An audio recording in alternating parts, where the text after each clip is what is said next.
go. Here we go. Man, oh man. Seems like we just did this yesterday. Well, I guess we did. Some of us. Wrapped up chapter 17. We'll be in chapter 18 today of the book of Revelation. Rome is fallen, or Babylon is fallen, or Babylon is destroyed, depending on how you look at it. As you remember from last time, Babylon is being used by John to refer to Rome because the cities have a lot in common based on their idolatrous, and luxurious and just kind of crazy, oppressive ways in which they lived and existed and oppressed those, the have-nots. That's probably one way to say that. The story or the conversation or the passages here of chapter 18 is actually broke down into a couple sections, as we'll see. We'll see verses 1 through 3, where an angel comes down from heaven and illuminates the earth, announcing with the authority of God that Rome has fallen. It seems to be another angel that we get introduced here as well. Section of verses 4 through 8. We hear another from heaven calling to the people of God to come out of the city, for it is about to receive a double portion of suffering, for it is inflicted on others. So we see many things as we roll through this related to what's going to be happening to Rome and what's going to be happening to the people who are and remained faithful. But what we ultimately see here in this chapter is that the once proud and powerful city of Rome, even you could refer to it as the Roman Empire, has been brought to ruin. But specifically here, he's talking about Rome, the city, because of everything it's done. And if you want more information on that, you can go back to, of course, chapter 17. We talked a lot about that. We'll talk a little bit more about Rome's role as well, but you'll really need to look at chapter 17 before you can jump into chapter 18 here. What I'll do as we go through this is we will look at, let me read verses 1 through 8 here. And we'll go there and then we'll continue on. But the first group of verses will be chapter 18, verses 1 through 8. After these things, I saw another angel coming down from heaven, having great authority, and the earth was illumined with his glory. This is the authority of God on the angel, with that authority able to shine upon the earth. And he cried out with a mighty voice, saying, Fallen, fallen is Babylon the great. She has become a dwelling place of demons and a prison of every unclean spirit, and a prison of every unclean and hateful bird. For all nations have drunk of the wine of the passion of her immorality, and the kings of the earth have committed acts of immorality with her, and the merchants of the earth have become rich by the wealth of her sensuality. Pretty much, Rome and Babylon, as I said here, are hand in hand and related to how they're both this level of immorality and sensuality. I heard another voice from heaven saying, Come out of her, my people, so that you will not participate in her sins and receive of her plagues, for her sins have piled up as high as heaven, and God has remembered her iniquities. Pay her back even as she has paid, and give back to her double according to her deeds. In the cup which she has mix twice as much for her. To the degree that she glorified herself and lived sensuously, to the same degree give her torment and mourning, for she says in her heart, I sit as a queen, and I am not a widow, and will never see mourning. You may see that in all caps there as you read through this. For this reason, in one day her plagues will come, pestilence and mourning and famine, and she will be burned up with fire, for the Lord God who judges her is strong. So we see here seems to be another angel, verse 1, or one that we have not seen before. We know that the angel is of authority, as it has come from God, and is reflecting the glory and radiance of God, illuminating the earth that has become dark, because the earth is dark with evil. Light being good, dark being evil. Some take this to be what is seen in Ezekiel chapter 43, verses 1 through 5, where the glory of God returns to the temple through the east gate, lighting up the temple. So that could be one reference that John is using here. We know that he references John. We know that John references Ezekiel throughout this book, as well as Isaiah and Jeremiah and some of the other prophets. We know from the book of Exodus that those who come from the presence of God are marked by a lingering radiance. Remember Moses coming down from Mount Sinai. I think that's in Exodus 34. You'll see Jesus, his illuminated face at some points, and there's some other cases as well. When the angel is to proclaim would seem impossible to those who are hearing these words from John. So nobody would expect the complete destruction of Rome. It just was too powerful. Someone would say too big to fail, and we know how that works. So that we know that is never a true case. It seems that what John is trying to tell them is that God is now responding to the cries of the martyrs from the fifth seal. So, which is what, chapter 6-ish, I believe. So that's where we're coming from here. And John is, so again, we have the destruction of Rome, whilst at the same time we have the hope of the martyrs and the hope of the faithful as we go through this. So the destruction of those who are not faithful and the redemption of those who are, and that's continuation, a kind of a common thread that runs through this. As we go into verse 2, what we see here is a reflection from Isaiah chapter 21, verse 9, when the news that Cyrus had captured Babylon reached the people of Israel. In the same way, the angel cries out in a loud voice that Babylon the Great has fallen. We know historically that Babylon has always been in the way, or has been a symbol of the opposition as an opposition to God and the advancement of the kingdom of God. So the evil of Babylon, the evil of Rome, has been in the way or an obstacle to the advancement of the kingdom of God. As it has fallen in the past, Babylon has fallen in the past, it will fall again. It will again, God will remove Babylon, much like it has previously. God has previously. The people reading along would know historically what God did to Babylon in the past by giving Rome the same name here is in Revelation. It will tell the people that God will now take out Rome as he took out Babylon. So again, there's that piece of hope for those who are listening carefully and not getting too caught up in these awesome, probably looking angels flying around or visiting them in the area. The usage of let's get a little grammatical here, of an aorist tense is telling us that it will certainly happen. There's a certainty of future fulfillment. So when you see aorist-like words, that always looks to the future and that there will be a fulfillment. Probably better said, it's a certainty that what is being said will happen. The once great Babylon will fall and will become the place of evil spirits, become a place for the evil spirits and unclean creatures. This is a reference that Isaiah taught back in Isaiah 13, 20 through 21, that the great Babylon would fall and only be inhabited again by wild creatures or by demonic type creatures. There is some debate related to this about the use of the word haunt. In this verse, it is used here 3 separate times. Some have taken it to mean the word home, which it could, because Greek has that tendency to use sometimes words that we don't typically would associate with it, or maybe multiple meanings. As it is in this place where unclean spirits and animals have just spend a brief time or will be detained there, but that is where they will dwell. So there's some pieces and parts to that we can look into. Some of them say dwelling place, and others say, what is this one I'm talking about? A lair. So lair, haunt, home, dwelling place. Again, it seems like that is where evil will remain. It's not just a kind of a stop based on a stop on the journey of life. It's not what they're referring to here. Verse 3. In this verse, we learn the reason for the fall of Rome. Notice that it's not all about just Rome at this point. There's a progression of intoxicated nations, kings of the earth, and merchants from all over the world partaking. This also includes some seafarers / mariners that we'll be talking about here in a little bit. They have drunk the wines of adultery from Rome, and it is not a good wine.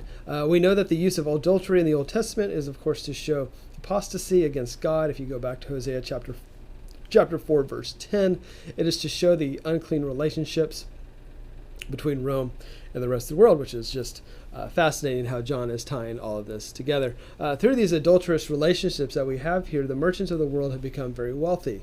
And that's, of course, very, very good for them. Not good for anyone else who hasn't become wealthy, because it's been on the backs of those who have not become wealthy. This self-indulgent and excessive luxury with arrogance and wanton exercise of strength has, for the most part, infected the entire earth. Not a good thing, not something that has been good for anyone. But it's not everyone is thriving in a situation like this, especially this time, the Christian church. As we go into verse 4, we hear from another voice here, most likely another angel that is speaking with God's authority. We see the reference of my people would designate God as the speaker, but the following verse has God in the third person. So, my people, so that you will not participate in her sins and receive her plagues, for her sins have piled up as high as heaven, and God has remembered her iniquities. It's very interesting how that works. So we could say that it is most likely an angel speaking. The warning that we have here to those are my people are similar to what Isaiah and Jeremiah both cried out to the people. For example, in Isaiah 52:11. Where it says, depart, depart, go out from there, touch no unclean things. So there's a similar sort of prophetic warning that John is providing that Isaiah had provided as well. Those prophets like to provide warnings such as this. Unfortunately, many times people do not heed such warnings. We know that calls like this have reflected the call of separation of God's elect through human history. Here it is those who are faithful, also could be called the elect, even though it's not a predetermined thing. This is not a deterministic conversation, but it's those who are faithful and remain faithful. We could then say throughout history it has been those who continue to be faithful. We're looking at a literal flight from a doomed city of Rome, and I don't like to say literal too much when I talk about Revelation, but it seems here that's what John is trying to get to. Similar to when the Jews fled Pella, when Jerusalem fell back in 20 years prior, 70 AD. AD 70. You always have to say the AD first, but BC is second, so it would be AD 70. I guess you don't have to, but that seems to be the proper way. I could start doing BC and BCE before Common Era and Common Era, CE, BCE. But we're not going to do that because it offends some.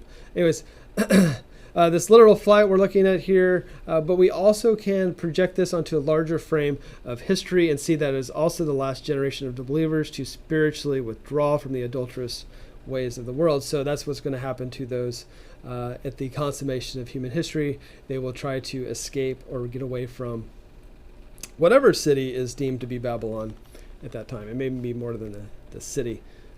But as we know, the church has always faced the temptation of compromise to worldliness in order to make a life a bit easier or less hostile. There's actually a guy this morning talking about air conditioning, and that's something that makes life a whole lot easier. And it's not sure about the hostility, but it does make life easier. And he suggested that if it's not at least 90 degrees, there's no reason to have air conditioning. And I thought, well, you've never lived in Houston with humidity at also 90%. And anyways, sidebar. But it does. Not saying that that's what this is or that air conditioning is an evil. But some people think it is. Anyways, separation is what we are called sometimes in a physical, but also in an ideological way. So this separation of the faithful from those who are not faithful. Two reasons are given for the fleeing to as well, and they are tied to sin and judgment, so as not to share in the sin of Rome, as well as not to receive the plagues that Rome will face. So that's why they should leave, because they should not have to share in something that they have not done, the sin, and they should not have to then face with deal with the punishment. The use of saint is to set a believer apart from the world for God for a holy purpose. It's not a specific type of person. It's not a higher level or someone of higher value. All believers are saints according to how it is used in the New Testament when you see Paul refer to saints, as well as in this case. Saints are all people who are faithful in God in this context. Verse 5, sin, you have sin upon sin stacking up to heaven. Some have looked at this as the gluing together of the leaves of a scroll, where the sin of Rome is recorded. When it is unrolled, it would reach to heaven. It is that much sin. There's a little bit, just not a whole lot on that. So we're going to run right into verse 6, where there's some payment that's happening here, or some payback. The voice from heaven continues to speak. We see another triplet in regards to the repayment that should be given to Rome for the horrors it has brought to the church. There's multiple triplets that John likes to use. I'll point out a few in this chapter. The triplet here being to give back to Rome as she is given, to pay her back double for what she has done, and to mix a double portion for her own cup. That's just a literary device, a literary device that John is using to help make a point about the significance of what is happening. Babylon has shed the blood of prophets and saints and will now receive the kind of reward for her cruelty. I find it interesting that cities are referred to as she's, and so we have these really evil female representations here, but we know that's not true. It's just women are not evil. That's not the point here, but it's kind of how this is playing out, at least as a city being a she, which, and if a city is not evil, then it's good, because cities can be good. I mean, I don't know if they can be either way. Are they immoral? Amoral. Well, just getting way off target today. So this idea of being given back for the cruelty that in return for what she has given, the martyrs that we learned about in chapter 6 no longer have to wait for God to avenge the death of all of whose faith has been conquered by the sword. What is being called for in this context is punishment reward beyond the idea of lex talionis, which is of course the eye for an eye. That's a very much a oft used Latin term for that. This is to go well beyond that, based on the enlightenment of Rome and what Rome has done. And the way she made the nations drink the maddening wine of her adultery, she must now drink the wrath of God. We're moving right along here. We're going into verse 7. We have a second command for judgment in the first part of this verse, and we get a new wrinkle. Rome is to receive misery in the exact proportion in which it claimed its own self-glorification and luxurious lifestyle that it had chosen. The harlot Babylon is to be smitten by the Lord. This is not like a smitten kitten, but it's meant to be smited or struck by God. So let's make sure we stay there. There's no smitten God here. It's a God who will smite these people or that city. This lack of humility that we see here of Rome, we know from Proverbs or Luke 14:11 that the one who is prideful will be humbled, or everyone who exalts himself will be humbled. We now get a bit more reasons for the judgment. Rome sees herself as the mistress of the world without any personal loss or sorrow. We can reflect on a similar monologue from Isaiah chapter 47, verses 7 through 8. A lot of references to Isaiah, Jeremiah, as we continue to go through this. The comment regarding not being a widow is not about her not having lovers, but instead, or a husband even, but instead shows that Rome has not experienced any debilitating effects of war or loss of life, as in has not been widowed because of an excessive loss of either armies or individual soldiers, or loss in large battles. So that's where that is coming from. Rome has remained victorious up to this point. There's been no mourning in her streets. And if we can take this a bit further, this is not about arrogance, but that the belief that Rome has inexhaustible resources, no sense of lack, or probably better said, again, like I said earlier, too big to fail. It is the belief that nothing could ever happen to Rome to make Rome go away. Well, that's not true. Look at Greece, Rome. Other cases of that as well, probably not as severe as those two, but pretty severe.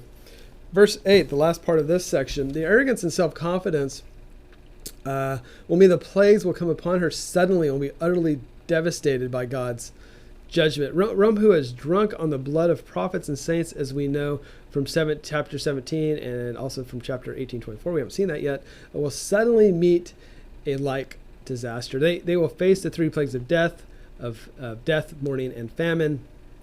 Some have pointed to this as a coming attack of the Parthians. As we know, the Parthians were a group, a large coming up powerful nation to the east of Rome that was threatening Rome and eventually would sack Rome. And the idea would be that Nero, or a spirit of Nero, would be their leader. And what they would do is, so you have the famine, the death, and the mourning. The cut off the food supply is the famine part. The lead to pestilence is the death, and prepare for destruction by fire is the mourning. So those three things that are listed here is about what they would see. We know that judgment is by fire is a typical use throughout biblical text for judgment. For example, in Jeremiah, we see references in chapter 51 that Babylon will be a burned out mountain whose dwellings, marshes, and high gates will be set on fire. It's got to be pretty intense fire to burn all of that. In the ancient times, anytime someone saw smoke coming out of a city, they would know that the burning city has collapsed. Once it is burning, there really is nothing people can do to stop the fire. For Rome, it will be God who will bring judgment to Rome with fire. Through all this fire and destruction of Rome, the people of the church who were oppressed by the government would know that the judgment of God on Rome would bring hope. God has not forsaken them. So that is the hope that they have, even though it sounds pretty brutal. Everyone has an opportunity to be faithful, and instead of hardening your heart towards God. And so you have to always keep that in mind as we read through this. And as you read through other parts of Revelation, there are times and time and time and time and time again where God allows and provides opportunity for everyone to be faithful. So it's not like all of a sudden these people are getting smited. It is, they have had ample opportunity. We have ample opportunity to turn to God and be faithful in our belief. So just as we wrap this up, with the imminent demise of Rome on the horizon, as unbelievable as it would be from the looks of Rome's current position, was an indication that the sovereign God still ruled the nations of the world and will never let his eternal plan be overthrown. So, and he'll use evil, good and evil, to do that, and God will prevail. In this next section is actually let's see, verses 9. Hope you heard that. Verses 9 through 20, you have the witnessing of the lament of kings, merchants, and seamen. You have three different groups here who are quite upset. And it's not really, they aren't upset because Rome has fallen. They're upset, it seems, mainly because they're losing all the money that they had made, or the opportunity to make all the money they had been making. And so it's, anyways. So you have three dirges in this next section regarding the fallen city of Babylon or Rome. This is modeled after Ezekiel's lamentation on Tyre, or over Tyre, Tyre, not Tire, in Ezekiel 27. Most of the same commodities are listed, and the Ezekiel version also contains mariners, merchants, and kings, so those three folks. So verses 9 through 10 are the kings of the earth who have shared the luxuries of Rome. Verses 11 through 17 are the merchants of the earth who have grown very rich by supplying Rome and providing all the luxuries for Rome. And verses 17 through 19 are the mariners, or the maritime trade that has prospered, delivering to Rome over the last several years. So let's go through this. And you wonder why we don't do verse 20 as part of that, because, well, it's a little bit different even though it's in this section. So let's read verse 9 through 20 of chapter 18.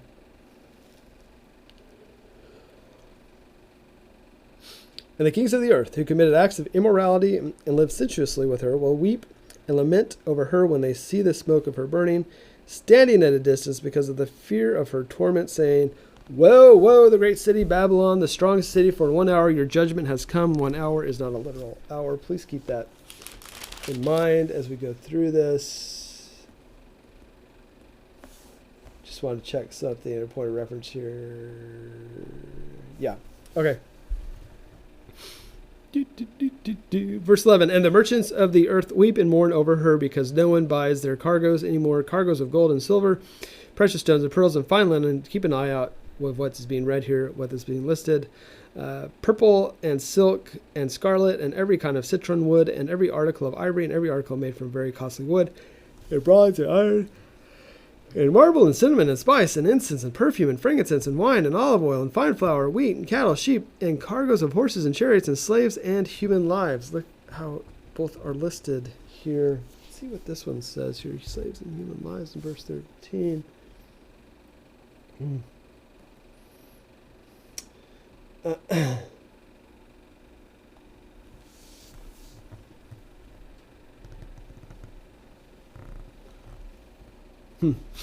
There's more to that. I'm sorry for the delay there, but I was just trying to recall the slaves and human lives, the differences between the two, and we'll get there when we get to it. The fruit you long for has gone from you, and all things that were luxurious and splendid have passed away from you, and the men will no longer find them.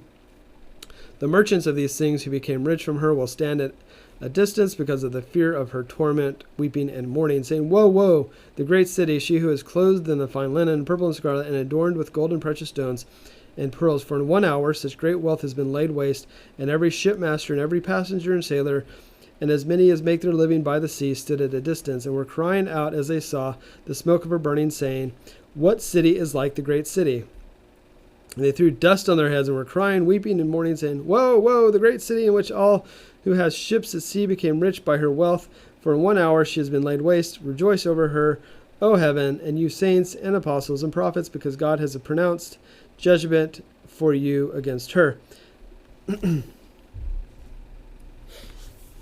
We'll read the last ones here in a bit. So we see how verse 20 was a little bit different. Rejoice over her, O heaven, and you saints. A little bit different from the dirge, the three dirges of the kings, merchants, and sailors. But going back to verse 9, let's look at the kings of the earth. These are the same kings from chapter 17, verse 16, the ones who turned against Rome to bring her down to destruction. But here at this point, they're allies of Rome who have grown wealthy off of the Roman exploits and oppression. As you can see, they don't care about Rome. They care about their wealth. And they'll take out Rome if they find that it'll be to their benefit. So this isn't like some sort of good allied relationship. It is allies in air quotes because they're pretty much just using each other to get what they want. They're the ones who leached off of Rome in a perverted political order that would keep them safe. They know if they signed on with Rome, that Rome would provide them some sort of level of protection as long as they paid whatever taxes they needed to. And for lack of a better word, they have hoard themselves as prostitutes to Rome to gain their fortunes. Their fortunes have now changed, so they weep and wail. The beating of one's breast as the city goes down in fire smoke. Again, not for the people of Rome, but for their financial loss. The world leaders who have fallen into the adulterous trap of Rome lament at her disaster. Notice the kings do not go in to help, but instead stand at a distance, amazed at how quickly the powerful nation has gone down. There is amazement at how the once most powerful city in the existence of the world is now a smoldering heap. Oh, how the mighty fall. We do not need to look at, just to be sure here we say this again, at the hour in which it went down as a literal hour, but more that John is telling us, where am I from? I'm just using my panhandle voice, is telling us that it happened very quickly, quite fast. So continue on here. We now enter the second dirge through verse 17, this time with the lament of the merchants. They do not lament because of their sympathy for Rome, but instead because they have lost a source of income. Nobody is left to buy their merchandise. That is why they are upset. From Pliny and Aristides, we know that the luxury of Rome was excessive. There are so many examples. I'm going to give very few. But one example could be one of Nero's banquets. The Egyptian roses alone would cost $100,000 in today's dollars. Vitellius, another Roman emperor, spent nearly $20 million on food in 1 year. In his 1 year reign, he had a penchant for eating peacocks and brains and many other exotic type things. The Talmud, which is the law of the written down law of the Jews, is written in that 10 measures of wealth. So what it would write is that 10 measures of wealth came down into the world. Rome received 9, and all the world 1. So that just kind of gives you a very, very brief idea.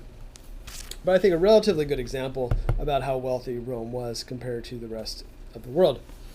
Moving onward and forward, we look at verses 12 and 13. We are now given a list of imports that would have been brought from all over the world to the port of Ostia, which was the large port there in Rome. And it is a similar inventory to what we see in Ezekiel 27, where Tyre is the maritime capital at that time.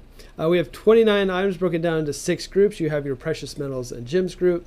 You have your fabrics for expensive clothing. You have your ornamental pieces. You have your aromatic substances. You have your foodstuffs. You have your animal and people. He provides here in this list helps those following along to understand the amount of wealth that was going into Rome. I mean, it was just probably inconceivable, I would assume. Just a few examples or explanations of what they saw there. The silver most likely is based on the idea that Roman women would only take baths in silver tubs, or tubs made out of silver. That's quite fancy. Generals in battle would require that they be served off of silver dishes. So would you like that on a silver platter? Maybe that's where that came from. Silk, which we know came from China, was very expensive. It was so abundant in Rome that the soldiers in the army many of them were arrayed in silken garments. Cinnamon was also imported from South China, so as you can imagine, that became very expensive. Wealthy Romans would eat off of plates made out of ivory. They would take baths in silver and eat off of ivory. Citron was a dark wood out of North Africa that was used for furniture. Seneca had 300 tables of this type of wood with ivory feet. It was a very expensive and hard to work with, but very beautiful type furniture. The dye purple was from Phoenicia and was extracted 1 drop at a time from a shellfish called a murex. So as you can imagine, that probably took a little bit of time. So of course was very expensive. The word spice would be representing an Eastern perfume used to scent the hair. There's much more, but I think we get the point. But just to give you an idea from the perspective of symbolism, we end up with 28 items because 4 was the number of the world, which is typically symbolic of the number of the world, and 7 is the number of completeness, which is 4 times 7 equals 28. So we have 28 items here, which then of course would tell us what was there represents all of the products of the world had made their way to Rome. The word translated for slaves literally means bodies. It is believed that the list is in order of value. So this list of 28 things is listed in order of value, with the least valuable listed last. So that kind of tells you how they felt about humans during this time period, showing us a significant amount of contempt for human life in which the wealth of Rome was built upon. It is believed that during this time period, there were 60 million slaves in the Roman Empire, listed here as human livestock. This was more than those who served in the households of the Romans, but also those who would die as entertainment as they fought there in the Colosseums of Rome. So looking at that, as you can see, there's zero respect. The idea of slaves and human lives, I believe human lives could also be translated as souls, as in the amount of people who are just defeated, their souls taken from them, who are just, I guess, or souls as in their lives were destroyed. It was like a soulless existence. Their lives were destroyed by the oppression of Rome. Flying along here, verse 14, John now continues the narrative after the listing of merchandise. The merchants lament the fact that all the rich luxuries that Rome longed for has vanished forever, never to be recovered, or also said to be no one buys their cargoes anymore. So that's a pretty bad deal there in verse 14. Verses 15 through the first part of 17, they had profited greatly from the lively trade with the great capital of the world's empire. They also, as you'll notice, also as the kings did, they take their stand at a long distance and weep and mourn from afar. Again, we get another triplet from John. The merchants describe the city as dressed in fine linen, purple and scarlet, glitters with gold, precious stones, and pearls. So it kind of provides that literary function to help us identify what is going on there. Notice that each group sees the fall of Rome in terms of their own interests. We'll see that with the sailors or mariners here in a second. They mourn because how quickly the great riches of Rome have been laid desolate. So thus they weep, thus they mourn because of what has happened. It's amazing how quickly we're going through this, and the reason that is because, well, we could hit a lot of details, like what all those little pieces of things were, but we're at a point where we're trying to tell a larger story, a bigger picture of what's going on and the desolation of Rome at this point. So as we continue on, the dirge continues, but now with the mariners, those who are involved, of course, with the shipping industry. The sea captain was the one who piloted and is not the owner. Sometimes those terms are confused in translation, which is why I bring that up. I believe in Acts there's some confusion about the time that Paul has a second shipwreck. I think there's confusion on that one. We're looking not only at the captain, but also the sailors, the rank and file, as well as all the passengers on the ship is what he's referring to. Those who work the sea could be anything from merchants to pearl divers to fishermen. They lament as they sit again at a distance, like those who looked on at Tyre in Ezekiel 27. They cry out in amazement that their wealth and fortunes are now gone at the demise of the city of Rome.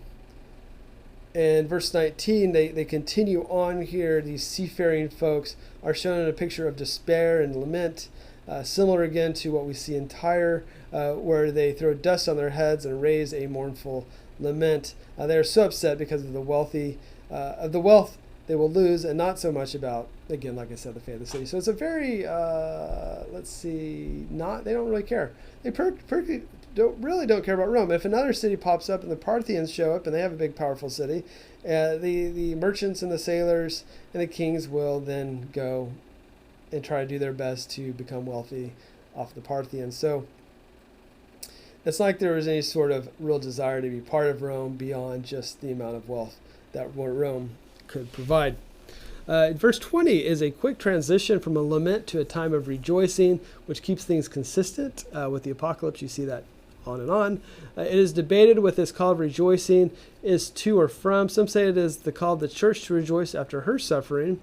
However, it seems that the call is addressed to heaven. Based on this being consistent with chapter 12, verse 12, this is the glorified church, not the believers on earth, who are to rejoice. We see here that the church is victorious, to rejoice that God is the righteous judge and has turned evil away and turned away the oppressor and has brought judgment upon the one who has been accusing the church. As we as we end this section, we see that all sectors of the earth are mourning the wealth they will lose as Rome falls. Again, note that it's not them mourning the lost lives or even the loss of a great city and everything that's tied to a great city, but the loss of their own wealth. We can again see how humans are so self-centered and opportunistic, as it typically is in human nature. And nay, that you say, I am not self-centered or opportunistic, well then again, reflect on your week. I needed to, and I did, and yes, we all are at some level in some capacity. So repent, my friends, repent and move forward and be faithful to God. Last section, verses 21 through 24. Then a strong angel, a strong one, I wonder about those from the other ones, took up a stone like a great millstone and threw it into the sea, saying, so will Babylon, the great city, be thrown down with violence and will not be found any longer. I thought this already happened. Why is he saying this will happen? What? And the sound of harpists and musicians and flute players and trumpeters will not be heard in you any longer, and no craftsman of any craft will be found in you any longer, and the sound of a mill will not be heard in you any longer. You like how he does that? Any longer, in you any longer, in you any longer. And it continues, and the light of a lamp will not shine in you any longer, and the voice of the bridegroom and bride will not be heard in you any longer, for your merchants were the great men of the earth, because all the nations were deceived by your sorcery. And in her was found the blood of prophets and saints and all who have fallen slain on the earth. Wow. Crazy town. That's all I got to say. All right, verses 21 through 24. Babylon is destroyed. In the previous section of verses 9 through 19, we see what happens to the commercial allies of Rome.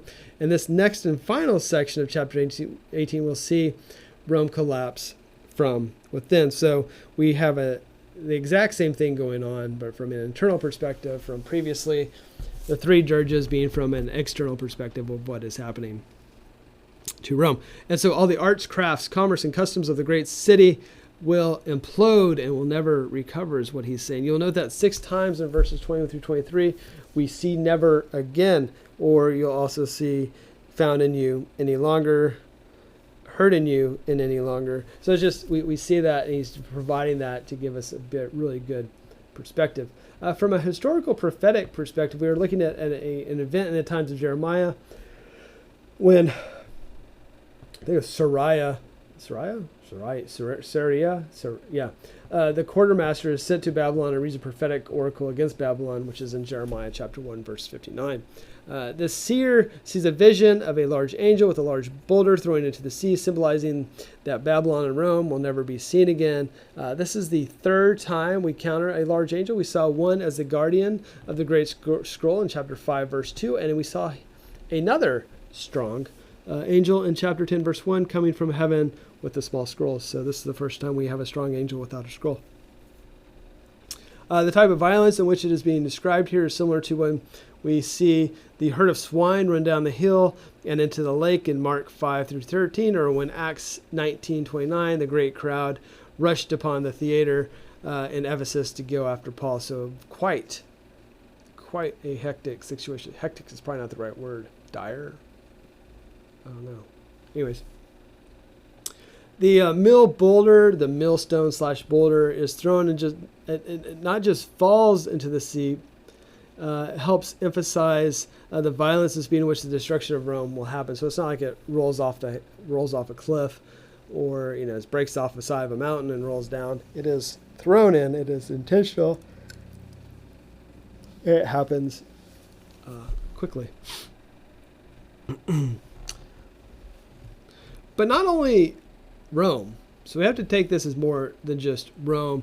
The entire anti-Christian world and its opposition to God is being destroyed as well. That destruction will come to those things as well. Verses 22 through 23, in the form of a poem, John writes his part of a poem, describes how life and lives of Rome will disappear, never to be there again. All the musicians will disappear, there will no longer be music in the streets of Rome, and an eerie silence will come over the great city. The listing of the instruments will make more sense if we look back at Isaiah 5:12, where harp and flute are associated with carousing. Not only music will go away, but so will the sounds of the craftspeople doing their work. The productivity of the economy has now stopped. This is followed by the cessation of food, which is basically an idea that the millstone will no longer be heard, so no more grain to be processed, because they made a lot of stuff out of grain, and so we know that there will be hunger at that point. Israel does get a similar warning back in chapter 25, verse 10. The sounds of joy and gladness, the voices of bride and bridegroom, the sound of millstones and the lights of the lamp will no longer exist. It is not by accident that John spends so much time in the prophets, as he was very familiar with the work of the prophets and what they wrote. We also see that the lights went out as well. Not sure if he's referring to street lights or the torches that slaves would carry as they escorted the wealthy from one place to another at night. Also could be a reference to how the craftspeople's shops would be lit up all the time, all hours of the night to fulfill orders. Either way, they would all go out, so those craftsmen would no longer be working because they would have nothing left to do. So alas, in this dark and desolate place, that once thrived, sorry about that, we see that the closest of all relationships will cease to exist, that of matrimony.